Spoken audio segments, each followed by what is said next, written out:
Oi. Nós vamos conversar hoje sobre a necessidade de um bebê prematuro em fazer fisioterapia, certo? Então, assim, sabendo que um bebê prematuro é um bebê que nasce antes da 37ª semana de gestação, existem casos de prematuros que nascem com 36 semanas, com 32, com 30, com 28, 29. Então, assim, quanto mais precoce esse bebê nasce, maior é o comprometimento ou maior é a possibilidade desse bebê ter algum comprometimento do desenvolvimento motor, certo?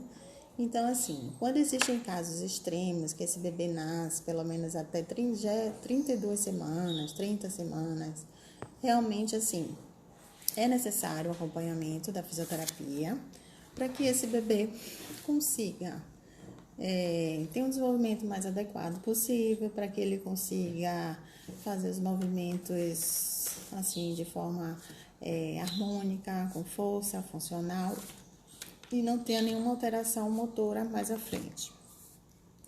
Não necessariamente todo bebê que nasce prematuro vai ter um atraso do desenvolvimento, mas normalmente um bebê, quanto mais prematuro ele nasce, menos força muscular, menos tônus esse bebê tem, ou seja, o bebê tem um movimento mais fraco, tem uma flacidez maior na musculatura, que a gente chama de hipotonia, que é uma hipotonia devido à imaturidade do sistema nervoso, que ele não teve ainda tempo de amadurecer. E a partir do momento que ele nasce, ele ainda tem a gravidade para tentar vencer, não tem essa força e pode acontecer que esse bebê gere compensações para fazer o movimento que um bebê a termo, que tem essa força, geralmente não faria isso, essa compensação, certo? Então, assim, mas existem casos de bebês prematuros que nascem com 32, 34, até 36, que são bebês que têm um bom desenvolvimento, que acompanham bem. Claro que todo prematuro a gente sempre vai avaliar a idade gestacional antes de fazer a avaliação.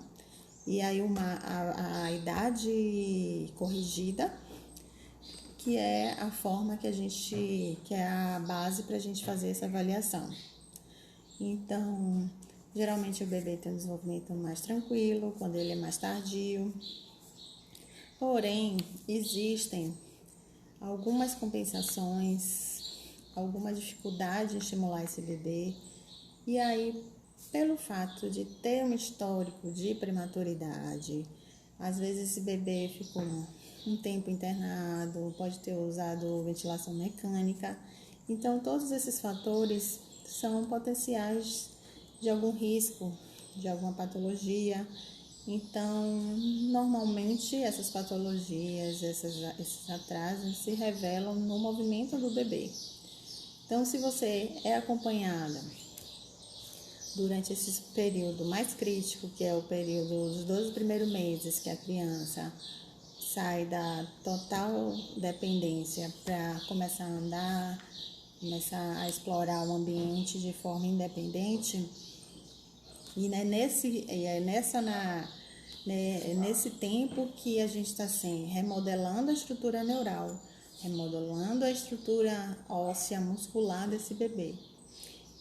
Então, assim, se a gente consegue dar um suporte ideal, a gente vai conseguir atingir o máximo que a gente consiga de potencial. Caso esse bebê não consiga, a gente consegue ativar áreas que possam, áreas cerebrais, atividades musculares, atividades ósseas, para compensar aquela estrutura que não teria a possibilidade de fazer caso não tivesse uma orientação mais específica. Então, assim, é necessário esse acompanhamento, até porque, assim, se você tem uma falta de força, você tem uma dificuldade de alinhar o pescoço, esse desalinhamento pode gerar uma preferência para um lado maior do que o outro. Isso vai ter repercussões na hora desse bebê rolar, ele vai rolar mais para um lado que para o outro, ele vai gerar mais força mais de um lado que do outro. Quando ele for andar, ele pode acontecer de ele transferir a carga mais para uma perna do que para outra. Isso pode gerar uma escoliose futura, quando essa criança começar a crescer, que se ela gera uma carga maior de um lado do que do outro, essas assimetrias vai subindo, vai indo para o joelho, para o quadril, para a coluna, e isso pode gerar uma assimetria do corpo todo ao longo da vida dessa criança. Mesmo não sendo um atraso de desenvolvimento, isso pode ter repercussão sim na questão da estrutura óssea, na estrutura muscular. Então é necessário que tenha esse acompanhamento, mesmo que não seja intensivo, que seja semanal, que seja quinzenal, ou uma escola específica que faça essa criança ativar, facilitar movimentos que são benéficas para ela começar a aprender o movimento de forma mais funcional possível.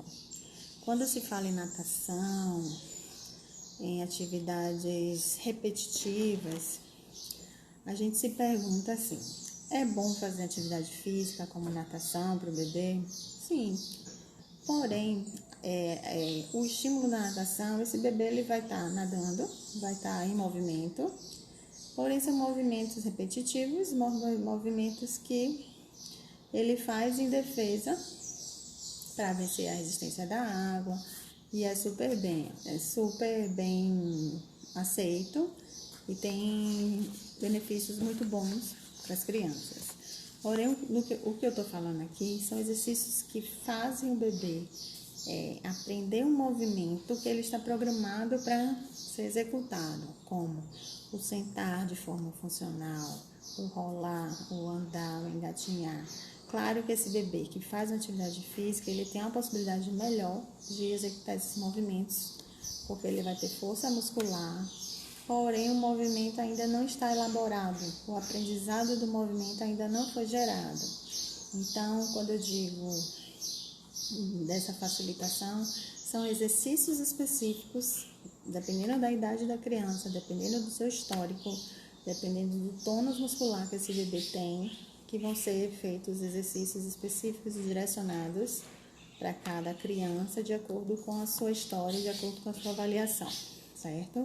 E com esse intuito foi criado a Escola de Movimento para Bebês, que vai iniciar agora em novembro, aqui em Vilas do Atlântico, que tem justamente esse objetivo de acompanhar, de fazer um acompanhamento com bebês de 0 a 12 meses, para que a gente consiga avaliar, orientar, intervir, acompanhar esse bebê de uma forma mais tranquila, de uma forma mais lúdica, que tenha interação. Claro, assim, vai tentar sempre manter o distanciamento para conseguir realmente esse acompanhamento de uma forma mais tranquila, tá joia?